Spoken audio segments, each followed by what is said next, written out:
ስለምወድ ስላላመሰግነን የገባሁት። እሺ ኦኬ ምንድን ነው የምታመሰግኘው? በቃ የምታስተምረው ትምህርት እውነት የሚያዳምጡት እውነተኛ ትምህርት እንደሆነ፣ ምክንያቱም እኔ ተምሬ የተመለስኩበት ስለሆነ እውነት ትክክለኛው ትምህርት እንደሆነ እንዲያውቁ ነው። አዎ ከእስልምና የመጣስ ተጠምቀሻል ነው? ተጠምቀሻል?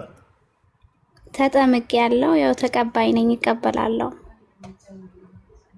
ተጠምቄ ያለው እና በባለቤቴ አማካኝነት ነው እንትን ያልኩት እና የሚገርም ነው እውነት የሚገርም የሚሰጥህ ደስታ የተለየ አዲስ ህይወት አዲስ ምዕራፍ በቃ ከምልህና ከምነግርህ በላይ ነው። በእውነት ነው የምልህ እኔ ሁለተኛ ነው ከሞትና ከህይወት ውስጥ የነበርኩት። ገባ ሙቼ ነው የተነሳሁት ማለት ትችላለህ። ማለት በአዲስ የሚሰራ ሰው ታውቃለህ።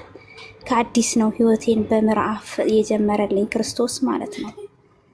ውስብስብ ነበረ ህይወቴ፣ የተተመጠመብኝ ነበረ በእርስ በራስ በቃ ምን ብዬ ነገር ያን ሁሉ ነገር ጨርቅ ከማሳጣትና ከማበድ አብጄ በቃ ምን ብዬ ልንገር። በእውነት ነው የምልህ እና ከመጠመቄ በፊት በጣም ብዙ ተአምር ተደርጎልኛል። እኔ አላምንበትም ነበረ። በጣም ወደዋለሁ፣ ባለቤቴ በጣም አፈቅረዋለሁ፣ ግን ብዙም አይደለም ማለት እምነቱን ብዙም አይደለም። ያው ለመኖር ታውቃለህ፣ ፍቅር ስላለብኝ ለመኖር ነው። ከዛ ሄድኩኝ ቤተክርስቲያን፣ የነሳ አባት የሱ ነሳ አባት ነበሩ። ሄድኩኝ እዛ ልጠመቅ። ከአንገት በላይ ነው በእውነት ልጠመቅ፣ ከልቤ አይደለም ማለት ሃይማኖቱን የፈለኩት። ሄድኩኝ እዛ ሄጄ አርሴማ ቤተክርስቲያን ይባላል። እዛ ሄድኩኝና ሀረር ማለት ነው። ልክ እዛ ሲሄድልህ እና ቤተክርስቲያን ቁጭ ብዬ እኔ ከልቤ አይደለም በጣም ተአምር ነው እኔ ላይ የተሰራው።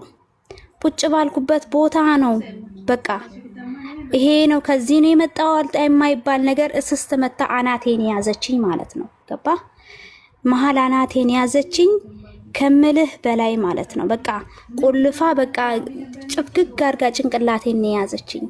እንደገና መተው የንሳ አባቴ በመስቀል እንትን ብለዋት ነው ያላቀቁኝ። ከዛ አታምኝበትም እንዴ ልጄ ያሉኝ። እኔ አላምንበትም አልኳቸው።